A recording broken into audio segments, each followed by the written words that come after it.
एकदम है नाज़रीन, कानपुर में मुस्लिम शख्स की पिटाई का वीडियो वायरल हो रहा है। इस वीडियो में उसकी बेटी अपने वालिद को बचाने और छोड़ देने की फरियाद करती नजर आ रही है। एक मासूम बच्ची रो रो कर लोगों से कह रही है कि पापा को छोड़ दो, लेकिन शरपसंदों ने उस मासूम की एक नहीं सुनी। दरअसल एक तनाजे को लेकर लोगों ने मुस्लिम शख्स के साथ खूब मारपीट की, जहां बजरंग दल के लोग भी पहुंच गए और उससे जय श्री राम के नारे लगाने को कहा और उसे उसकी नन्ही बेटी के सामने पीटते रहे।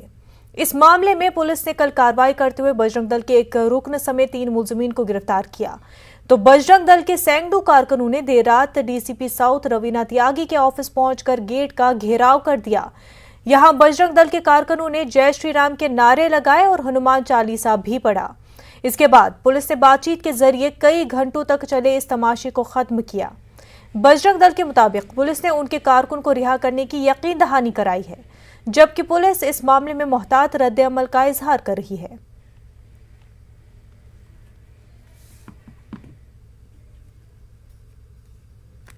प्रताड़ित किया जा रहा था, जिसकी एफआईआर 9 तारीख को पुलिस प्रशासन को की गई थी और 354 की धारा पर कार्रवाई की गई थी। उसके बावजूद कोई कार्रवाई नहीं हुई। उसको बराबर परेशान किया जाता रहा, तंग किया जाता रहा, जिसके विरोध में बजरंग दल कार्यकर्ताओं ने उसको पकड़कर अरेस्ट कराया। उसके बाद पुलिस प्रशासन ने हमारे कार्यकर्ता को अरेस्ट कर लिया उन धाराओं में जिस पर अरेस्टिंग तुरंत नहीं बनती थी, जिसके रोष में बजरंग दल के कार्यकर्ता एक साथ एकत्रित हुए और उन्होंने एसपी साहब का घेराव किया कि जब तक हमारे कार्यकर्ता को छोड़ा नहीं जाएगा तब तक हम यहाँ से नहीं जाएंगे। और बजरंग दल कार्यकर्ता यह प्रण करके आए थे कि अगर हमारे कार्यकर्ता को छोड़ा नहीं गया तो हम प्रत्येक थानों पर अपनी गिरफ्तारी देंगे। कल जो बर्रा थाने में मारपीट की एक घटना हुई थी, उसके संबंध में 3 अभियुक्तों को गिरफ्तार किया गया था। इन अभियुक्तों को गिरफ्तार कर लिया, आगे इसमें नियमानुसार कार्रवाई की जाएगी। नहीं, अभी किस तरीके का आश्वासन पे लोग होते हैं, क्या कहा गया कि तत्काल छोड़ा जा रहा है? नहीं, इस पे नियमानुसार कार्रवाई की जाएगी। नियमानुसार वो तो कह रहे हैं कि तत्काल उनसे कहा गया कि छोड़ देंगे। इसमें जो भी नियम के हिसाब से जो कार्रवाई होगी उसको अमल में लाया जाएगा, आपको अवगत करा दिया जाएगा। हाँ, इस संबंध में पहले से दोनों पक्षों की तरफ से मुकदमा दर्ज है और मुकदमे की विवेचना प्रचलित है। हमारे नुमाइंदे संदीप सविता इस वक्त हमारे साथ जुड़ चुके हैं। संदीप, ये पूरा मामला है क्या?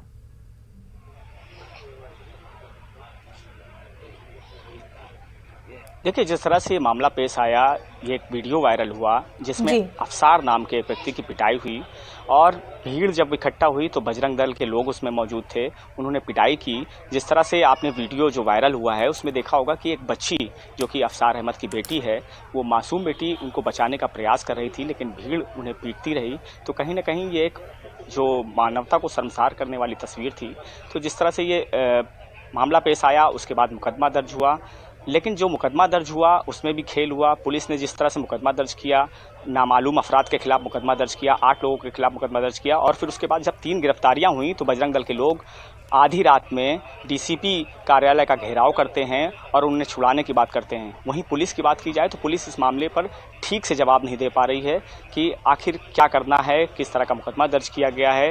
वो बस ये कहने को मजबूर है कि नियमानुसार कार्रवाई की जाएगी। जी, लेकिन इस पर जिस तरह से तमाम तर पहलू सामने आ रहे हैं, जिस तरह से बजरंग दल की जानिब से कहा गया है कि कन्वर्जन की बात यहाँ पर आ रही है कि कन्वर्जन एक हिंदू लड़की का हो रहा था, क्या ये पूरा मामला है? उस एरिया में किस तरह से माहौल बना हुआ है? देखिए, ये बर्रा थाना क्षेत्र का मामला है और ये अफसार अहमद जिनकी पिटाई हुई है, दरअसल इनका कोई मामला ही नहीं था। इनके जो रिश्तेदार हैं वो यहाँ पर पास में ही रहते हैं, जिनका विवाद यहाँ पर रह रहे एक इलाकाई लोगों से हुआ था। उसके बाद जब वो लोग वहाँ यहाँ पर नहीं मिले तो जो भीड़ पहुँची थी, इन्होंने हिंदू संगठन की मदद ली, जो भीड़ पहुँची थी उन्हें अफसार अहमद को पीट दिया।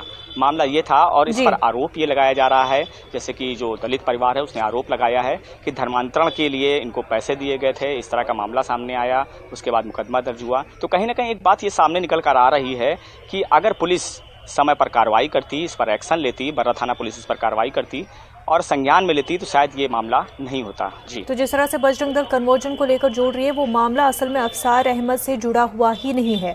हमारे साथ इस वक्त सपा स्पोक्स पर्सन धर्मेंद्र यादव जुड़ चुके हैं, साथ ही साथ BJP spokes person Alok Awasthi ji भी जुड़ चुके हैं। दोनों का खैर मकदम है न्यूज़ 18 उर्दू में। प्रोफेसर धर्मेंद्र यादव, सबसे पहले आपसे जानना चाहेंगे, ये जो पूरा मामला पेश आया है इस पर आपका क्या कहना है?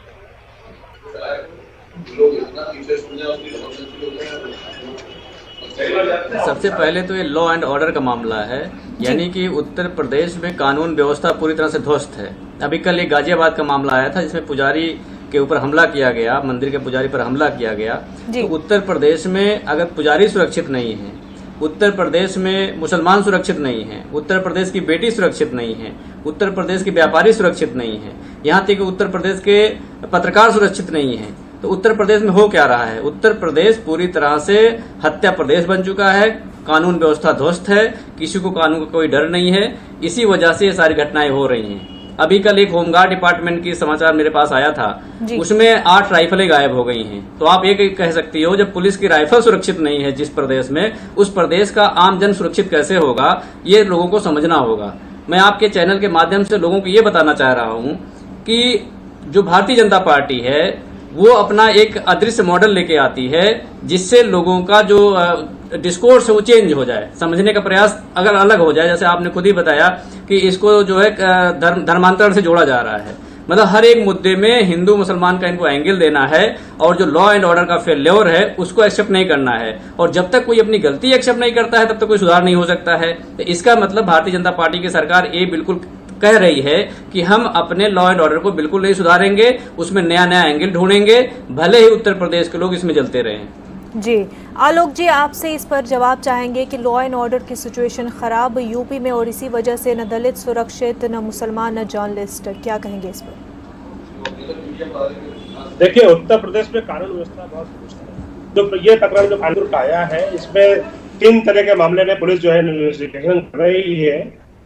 एक मारपीट का मुकदमा अपने दायर किया एक पक्ष के द्वारा, दूसरे पक्ष के द्वारा छेड़खानी का मुकदमा दायर किया, और फिर तिबारा जो है धर्मांतरण की बात आई है। और ये प्रदेश में कई जगह पाया गया है कि कई बार झूठी धर्मांतरण की घटनाओं पे या श्री राम के नारे पे जिस तरीके से। आलोक जी, अब तक हमारी आवाज पहुंच रही है? जी हाँ, पहुंच रही है। जी हेलो, बताएं। अब मेरी आवाज आ रही है आपको? जी, अब आपकी आवाज ठीक से आ रही है। देखिए, हाँ ठीक है। देखिए, ये जो भी मामला है पुलिस बराबर जांच कर रही है। 3 दोषियों को गिरफ्तार किया जा चुका है और किसी को भी कानून हाथ में लेने की इजाजत नहीं है। आपको पता होगा कि कानपुर के अंदर किस तरीके से नाबालिग बालिकाओं का इसके पहले भी जो है पहला फुसला करके ले जाया गया और उनका जबरन धर्मांतरण कराया गया, उनको शिकायतें हुई। उसमें लेकिन इस पूरे मामले में वो जुड़ा हुआ नहीं था, जिस शख्स की पिटाई हुई है उसका उस सब से कोई लेना देना ही नहीं था। निश्चित बात है, अगर किसी के साथ कोई नाजायज कोई बात हुई है या किसी के साथ फौजदारी की बात हुई है, किसी के साथ कोई पीड़ित कोई है और उसकी शिकायत पुलिस बराबर कार्रवाई कर रही है, तो 3 लोगों को गिरफ्तार किया है। समाजवादी पार्टी के प्रवक्ता जिस तरीके से अपराधियों की बात करते वो शायद भूल गए हैं कि उनके जमाने में उनके रोल मॉडल अतीक अहमद थे, मुख्तार अंसारी थे उनके रोल मॉडल, और विजय मिश्रा थे, जिनके ऊपर हजारों अरबों करोड़ रुपए की संपत्ति लोगों की छीनने का आरोप था, तमाम जमीनों में कब्जा करने का आरोप था, निर्दोष लोगों की हत्या करने का आरोप था। ऐसे हत्यारों को हम लोगों ने जेल में भेजा है, इनकी संपत्तियां जब्त करी है। 1600 करोड़ से अधिक की संपत्तियां जो है पुलिस ने जब्त किया है। हम अब तक जो है 40,000 से अधिक लोगों पर गैंगस्टर लगा चुके हैं और 600 से निरुद्ध है। 139 अपराधी फुटबॉल मारे गए हैं। तो जो है लगातार जो है हमारी जीरो टॉलरेंस की नीति रही है। सरकार में जब आए थे तो ये था कि अपराध का बोलबाला था। समाजवादी पार्टी के समय में पुलिस का हतोत्साहित किया गया था। 2 डिप्टी एसपी की हत्या कर दी गई थी, एक पुलिस के कप्तान की हत्या कर दी गई थी। पुलिस का मनोबल ध्वस्त करके समाजवादी पार्टी ने रखा था, थानों की राजनीति अपराधी चलाते थे। तो मेरा ये मानना है हमने अपराध पे आमूलचूल नियंत्रण किया है और जो कमिश्नर आलोक जी, आपकी आवाज हम तक सही से नहीं पहुंच पा रही है, लेकिन जो आप पुलिस की कार्रवाई की बात कर रहे हैं तो पुलिस की मौजूदगी में भी जो है पिटाई हुई है और अफसर अहमद की जो पिटाई है उसकी खबर ये सामने आ रही है कि पुलिस की मौजूदगी में भी हुई है। और उसके बावजूद जब बजरंग दल प्रोटेस्ट करता है और ये मांग कि जिन्होंने पिटाई की है उनको ही छोड़ा जाए, उस पर पुलिस ये भी यकीन दिलाती है कि उनको छोड़ा जाएगा। तो इस तरह का रवैया क्या सही है पुलिस का? देखिए, जो कानून को हाथ में लेगा उसके खिलाफ जो कानून संवित जो धाराएं हैं, जो बाबा साहब अम्बेडकर ने जो संविधान में जो लिखा है, हमारी सरकार उसी का अनुसरण करती है और जिसने भी अपराध किया है उसको जरूर से जरूर दंडित किया जाएगा। उसको भागने का कहीं से भी कोई स्केप रूट नहीं मिलेगा। मैं आपको आश्वस्त करता हूँ आपके माध्यम से। इसलिए पुलिस के सामने तथ्य है, पुलिस बराबर इसमें जो छानबीन कर रही है, जांच कर रही है। अगर कोई अन्य भी दोषी पाए जाएंगे उनके खिलाफ भी कार्रवाई की जाए। यादव जी, आप क्या कहना चाहेंगे कि पुलिस का जिस तरह से रोल रहा है और जिस तरह से कार्रवाई की है पुलिस ने, क्या वो सही है? क्या उससे इत्मीनान लिया जा सकता है कि इस पूरे मामले को पुलिस अच्छे से हैंडल कर रही है?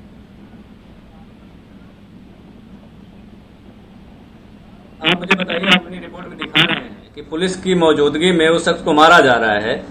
कौन पुलिस की मौजूदगी में अधिकार देता है कि कोई कानून के हाथ में ले? यही कानून व्यवस्था है, इसी को कानून व्यवस्था कहते हैं, इसी को पुलिसिंग कहते हैं।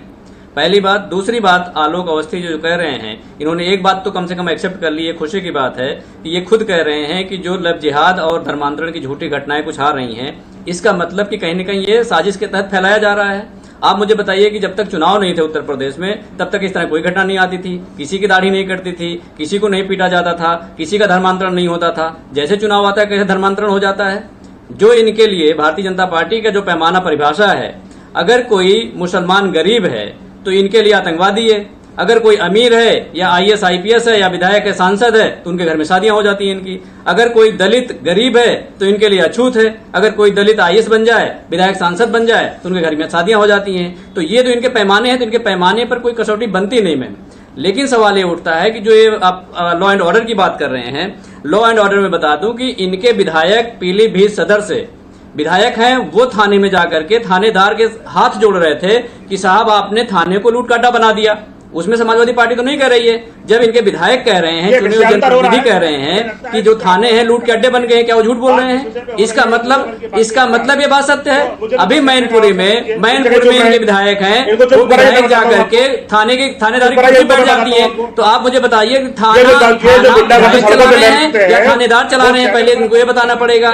दूसरी बात, अरे गुंडा कौन था मुझे बताइए? पंचायत चुनाव में गुंडे कहां से आए थे? पंचायत चुनाव में गुंडे खरीद के लाए थे आप? पंचायत जब सारे गुंडे जेल में हैं तो पंचायत चुनाव में गुंडे कहां से आ गए? बहनों की साड़ी खींचने के लिए तो आपके पास 56 इनकी छाती आ जाती है। जब बहनों की साड़ी खींचनी होती है तो 56 इनकी छाती आपको दिखाई देती है। लेकिन जब चाइना में घुस के चाइना चलाता है तब छाती आपकी सिकुड़ जाती है। इसमें आपको शर्म नहीं आएगी? बहनों की साड़ी खींचने में आपको बहुत दिक्कत है। बहनों की साड़ी खींचने के लिए आपकी छाती चौड़ी हो जाती है। जब लोगों के लिए काम करना होगा तब तो लॉ एंड ऑर्डर नहीं मेंटेन होता है। आप मुझे बताओ, पंचायत चुनाव में किसने साड़ी खींची थी? वो गुंडे कहां से आए थे? किसने बुलाया था? वो गुंडे कहां से आए थे बताइए ना। महिलाओं के साथ जो महिला अपराध बढ़ रहा है वो कहां से बढ़ रहा है? वो कौन बढ़ा रहा है? कहां के गुंडे आ गए हैं? कहां के गुंडे आए हैं? वो महिला अपराध कौन बढ़ा रहा है पहले बता दीजिए। नौजवान की सुरक्षा कौन नहीं देगा? व्यापारी सुरक्षित नहीं है, व्यापारियों की हत्या हो रही है। बलात्कार में आपका प्रदेश नंबर 1 हो गया, हत्या में नंबर 1 हो गया, भुखमरी में नंबर 1 हो गया, स्वास्थ्य में बेकार सुविधा दे रहे हो, लोगों की जान ले रहे हो। आलोक जी, जिस तरह से यादव जी बता रहे हैं कि ये जो पूरा मामले आते हैं, इस तरह से जब भी बात आती है, चाहे कन्वर्जन को लेकर के हो, मॉब पिटाई को लेकर के हो, ये इलेक्शन के माहौल में इस तरह के वाकयात क्यों सामने आते हैं? आलोक जी, हमारी सरकार गुंडों पर प्रभावी कार्रवाई करती है। गुंडे को जो गुंडागर्दी कर रहा हो, चाहे किसी भी पार्टी दल कर रहा हो, हमने प्रभावी कार्रवाई करी तो और किसी को आगे भी नहीं छोड़ेंगे। आलोक जी, जिस तरह से यादव जी ने कहा कि ये तमाम सरकार नहीं चलती साहब, चाहे सरकार नहीं चलती। आलोक जी, जो फेक इस तरह के केसेस की बात आ रही है कि कन्वर्जन को लेकर के हो या मॉब की पिटाई को लेकर के हो, ये सारे मामले एक इलेक्शन के माहौल के दौरान ही क्यों सामने आते हैं? धर्मांतरण करना उत्तर प्रदेश में जुर्म है। हमने कठोर कानून लागू किया है और हमारा विरोध भी इसीलिए पार्टियां कर रही है क्योंकि ये धर्म विशेष की दृष्टि को राजनीति करने वाली पार्टियां इनको ये नहीं चाहती किस तरीके के कड़े कानून लागू किए जाए। मैंने भी 14 नाबालिग बालिकाओं का धर्मांतरण कराने की बात है कि सरकार ने उसमें कानून लागू होगा तो महिला अपराध में नंबर 1 कैसे आ जाते हैं साहब? लड़कियों धर्मांतरण की बात आई थी, 14 मामलों की जांच महिला अपराध में नंबर 1 है उत्तर प्रदेश। उनको जेल भेजा गया है, कानून अपना काम कर रहा है।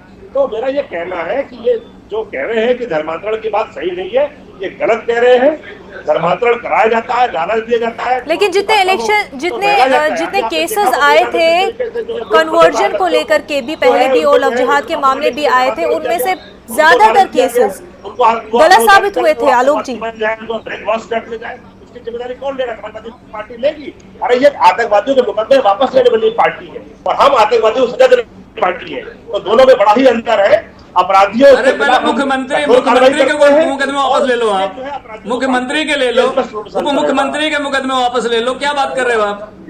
आलोक जी, थोड़ा सा शर्म बचा लो। आप जनता के बीच में जाओगे, कैसे जाओगे? बताओ कौन मूल्य पे जाओगे आप?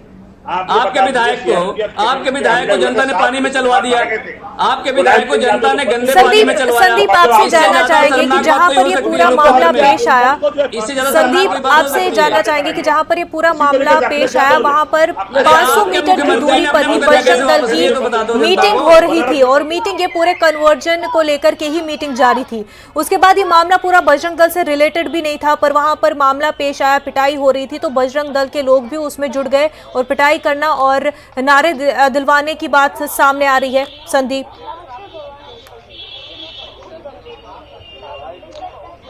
जी बिल्कुल, जिस तरह से ये मामला पेश आया इसमें बजरंग दल कहीं पिक्चर में नहीं था, लेकिन कहीं ना कहीं जिस तरह से ये आपसी विवाद का मामला था और इस आपसी विवाद को धर्मांतरण का नाम देने की कोशिश की गई है, वो इसलिए क्योंकि जिस तरह से ये परिवार है, अफसार अहमद का जो परिवार है वो एक गरीब परिवार है। वो ई रिक्शा चलाते हैं और ज़िंदगी गुजर बसर करते हैं। बताते हैं कि वो उनकी वाइफ जो उनकी बीवी हैं वो फ़कीर हैं, मतलब जात के फ़कीर हैं, वो खुद उन्होंने बोला।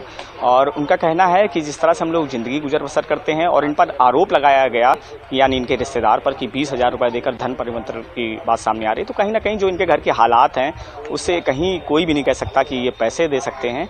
और अगर पिटाई की बात की जाए तो जो विवाद था वो कई दिनों से थाने में जा रहा था, लेकिन कोई सुनवाई नहीं हो रही थी। उसके बाद ये शायद जब सुनवाई नहीं हो रही थी तो ये जो दूसरा पक्ष है वो संगठन के पास पहुंचा, यानी हिंदू संगठन के पास पहुंचा। उन लोगों ने इस पर एक्शन लिया और अचानक से, जो कि ये अफसार अहमद उनके रिश्तेदार थे दूसरे पक्ष के, इसलिए अचानक से मिल गए और इनकी पिटाई कर दी गई। भीड़ ने कुछ भी नहीं देखा, वहां पर छोटी बच्ची मौजूद थी लेकिन कुछ भी नहीं देखा और इनकी पिटाई कर दी। जी, और संदीप, वही अफसार अहमद के जो रिश्तेदार है जिनका असल मामला था लीगल डिस्प्यूट को लेकर के, वो ही पहले वो बन जाते हैं जिन्होंने कि असल में इसमें फाइल केस किया था और उसके बाद जो है उनके जो नेबर्स हैं उन्होंने इस पूरे मामले को, लीगल डिस्प्यूट को कन्वर्जन का मामला देकर के उस हवाले से रिपोर्ट फाइल की थी। तो ये जो पूरा मामला है और उसके बाद फाइल भी रिपोर्ट की गई, पुलिस के एक्शन को किस तरह से लिया जा रहा है इसमें? देखिए, पुलिस की बात की जाए तो जिस तरह से मुकदमा लिखा था पहले दूसरे पक्ष पर, यानी कि जो अफसार अहमद के रिश्तेदार हैं उन पर मुकदमा लिखा गया था। उसके बाद इन लोगों ने धर्मांतरण के मुद्दे को जो है जब इशू बनाया, उसके बाद से मामला तूल पकड़ा और बजरंग दल के लोग आए। और जिस तरह से आपने वीडियो में भी देखा कि जब उसकी पिटाई की जा रही है, अफसार अहमद की पिटाई हो रही है, उस समय लोग चिल्ला रहे हैं कि जय श्री राम बोलो, जय श्री राम बोलो, इस तरह के आवाज़ें उस वीडियो में हैं। तो कहीं ना कहीं अभी इस मामले को लेकर पुलिस ने कोई कार्रवाई नहीं की, इस तरह का कोई मुकदमा नहीं लिखा है। जो मुकदमे लिखे हैं 8 अज्ञात लोगों के खिलाफ, उसमें बहुत मामूली धाराओं पर मुकदमा दर्ज हुआ है जो कि थाने से ही जमानत हो सकती हैं। इसीलिए बजरंग दल के लोग कल घेराव कर लिए डीसीपी ऑफिस का और पुलिस ने आश्वासन भी दिया, उनका कहना है कि जल्द ही उनको छोड़ दिया जाएगा। जी यादव जी, जिस तरह से हमारे रिपोर्टर तफसीलात बता रहे थे इस पूरे केस को लेकर के, तो बजरंग दल का इस पूरे मामले को लेकर के कोई लेना देना नहीं था। बावजूद उसके देखा कि सड़क पर कोई लड़ाई हो रही है तो वो उसमें आकर, उसमें इन्वॉल्व होकर उसको मजहबी रंग दे दिया।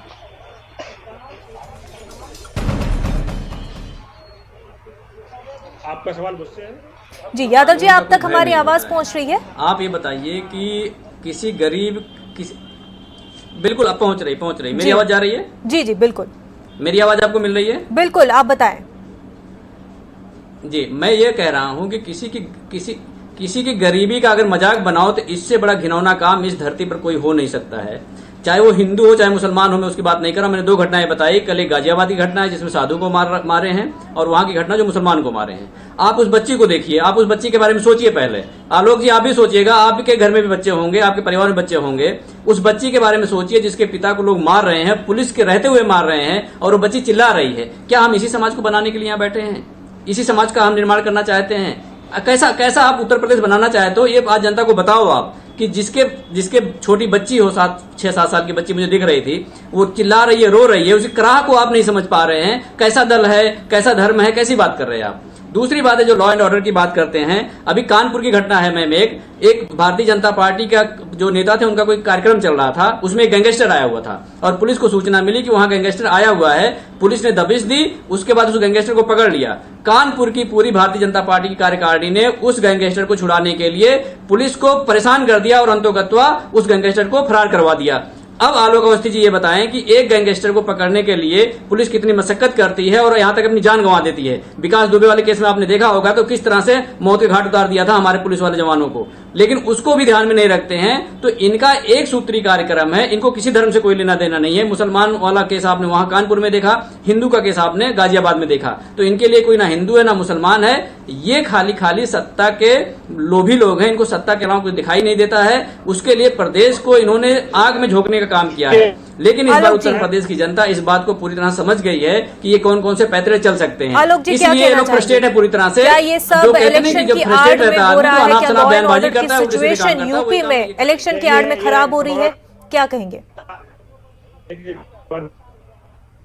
सत्ता से कोई दूर तक दुखद था कि किसी बच्ची के सामने किसी को पीट रहा है, ये बिल्कुल बर्दाश्त नहीं किया जाएगा और हम लोगों ने उन लोगों को गिरफ्तार किया है।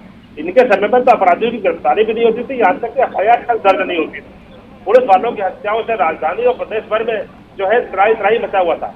इन्होंने जो है कितने खनन में अरबों रुपए की लूट करी, मंडी शुल्क और अत्यंत हजारों करोड़ रुपए की लूट करी है। लेकिन मुख्यमंत्री योगी आदित्यनाथ जी के राज में संगठित अपराध की हमने कमर तोड़ी है। हमने अपराधियों की आर्थिक रूप से भी कमर तोड़ी, क्योंकि हमने पूरे प्रदेश में ई टेंडर के नियम ला करके पारदर्शिता का हमने प्रस्तुत किया, जिससे कि संगठित लूट जो हो रही थी उसको हमने रोका है। आज ये विकास किस तरह का करना चाहते हैं समाजवादी पार्टी के, आप देख ही रहे हैं कि इन्होंने किस तरीके से गुंडागर्दी का माहौल पूरे प्रदेश में बना के रखा था। आप कल का मैं बताता हूँ, लखनऊ के अंदर इनके एक सरकार के मंत्री रह चुके हैं रविदास मेहरोत्रा, वो पूर्व विधायक सीधे लीडर है। उनको समाजवादी पार्टी के लोगों ने धक्का दे करके, गालियां दे करके अपने मंच से उतार दिया। तो जब अभी सत्ता में नहीं है तो इस तरह का दुराचरण और इस तरह का जो है ये अपमानजनक व्यवहार कर रहे हैं अपने ही विधायक से जो मंत्री रहा हो, तो ये जनता का हित में क्या करेंगे? और सीधी सी बात यह है कि अखिलेश यादव जी कभी भी जो है इन लोगों को कभी भी हमने देखा नहीं, जैसे कहे कि आजम खान साहब ने जो है जब महिलाओं के जो है अंतर्वस्त्र का रंग बता रहे हो तो उनका विरोध किया हो, या अखिलेश यादव जी की सरकार में जब गांधी प्रजापति एक महिला के साथ एक बच्चे के साथ जो है बलात्कार के आरोप में जो है आरोपित थे, कोर्ट से वारंट था, उनको भी उन्होंने मंत्रिमंडल से बर्खास्त नहीं किया, उनको भी भारतीय जनता पार्टी आलोक जी इस केस की अगर हम बात करें, आलोक जी जिस तरह से बात सामने आ रही है कि वहां पर कुछ दूरी पर ही जो है बजरंग दल की मीटिंग हो रही थी और कन्वर्जन को लेकर के मीटिंगें हो रही थी, तो आपको नहीं लगता कि जिस तरह से ये एक डर का माहौल नहीं पैदा हो जाता, लोगों में एक गलत मैसेज नहीं चला जाता और इस वजह से कम्युनल राइट्स नहीं बढ़ते? क्या आप बजरंग दल जिस तरह से एक्ट कर रहा है इन पूरे मामलों को लेकर के, क्या आप उसको कंडेम करते हैं? कोई भी किसी तरह का कोई भी समूह हो, कोई भी कानून के हाथ से ऊपर नहीं है। कानून जो भी हाथ में लेगा उसके खिलाफ दंडात्मक कठोर कार्रवाई होगी। इसके पहले आपने देखा था कि किस तरीके से जबरन धर्मांतरण कराया था, लव जिहाद का पूरा एक सुनियोजित रूप से जो है एक अभियान चला जा रहा था। मेरठ में एक पिछले यूपी के इलेक्शन में भी लव जिहाद के बहुत सारे केसेस उठाए गए थे, पर उनमें से ज्यादातर गलत ही साबित हुए थे। तो साफ साफ मैं बताना चाहता हूँ, ये एक सुनियोजित रूप से कुछ लोगों का अभियान है। सरकार की निगाहें इन पर बहुत डटी हुई है और हमने कानून लाए हैं हम धर्मांतरण के खिलाफ। जबरन धर्मांतरण चाहे वो आप लालच दे के करें, चाहे आप जबरदस्ती करें, हर तरीके से जुर्म है। और नाबालिग के साथ अगर इस तरह की कोई हरकत होती है उस पर कठोर कार्रवाई हमारी सरकार करने से हिचकेगी नहीं। समाजवादी पार्टी के नेता इसको ठीक से समझ लें। यादव जी, आपने सुना कि आलोक जी का कहना है कि गुंडा राज तो सपा के दौर में भी था, तो जो गुंडागर्दी की बातें कर रहे हैं वो तो सपा के दौर में भी बहुत ज्यादा हो रही थी, उस पर क्या कहेंगे आप?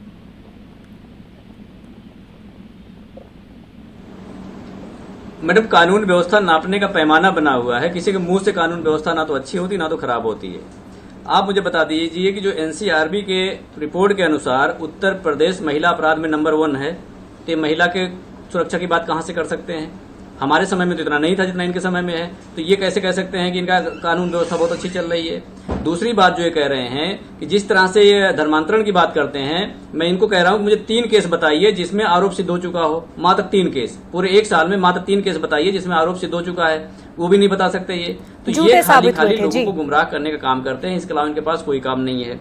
अगली बात जी, हर उनमें से ज्यादातर केसेस फेक साबित हुए थे जी। और मैं एक बात बताऊं आपको, कस्टोडियल डेथ की बात करिए मैम। कस्टोडियल एक बहुत सेंसिटिव बात है। कस्टोडियल डेथ की बात करिए आप। कस्टोडियल डेथ जो समाजवादी पार्टी की सरकार में और जो आपकी भारतीय जनता पार्टी की सरकार है, भारतीय जनता पार्टी की सरकार में कम से कम 2.5 से 3 गुना कस्टोडियल डेथ बढ़ गई है। तो अब आप मुझे बताओ कि पुलिस की कार्रवाई समाजवादी पार्टी के टाइम में अच्छी थी या अभी अच्छी है? ये आलोक अवस्थी जी बता दें। अभी ये तो कोई नई बात उसमें बता देंगे। तो इनको क्या करना है कि कोई आंकड़े की बात नहीं करनी है, एक कॉमन बात करके कि यहाँ ऐसा हो गया वहां ऐसा हो गया, आंकड़े की बात नहीं करेंगे। भारत सरकार ने जो आंकड़े जारी किए उसको झूठ बोलते हैं लोग, इनके प्रवक्ता के झूठ बोल देते हैं। अभी नीति आयोग ने कहा है कि गरीबी, भुखमरी, शिक्षा और स्वास्थ्य, 4 पैमाने बता रहा हूं, गरीबी, भुखमरी, शिक्षा और स्वास्थ्य, चारों में जो उत्तर प्रदेश है सबसे निचले पायदान पर है। अभी या तो मुझे बताएं कि जो नीति आयोग है वो झूठ बोल रहा है, ये मुझे बताएं कि जो आपका एनसीआरबी के आंकड़े हैं महिला अपराध को लेकर के वो गलत हैं। आप मुझे इनसे उनका जवाब दिलवा दीजिए इस पे।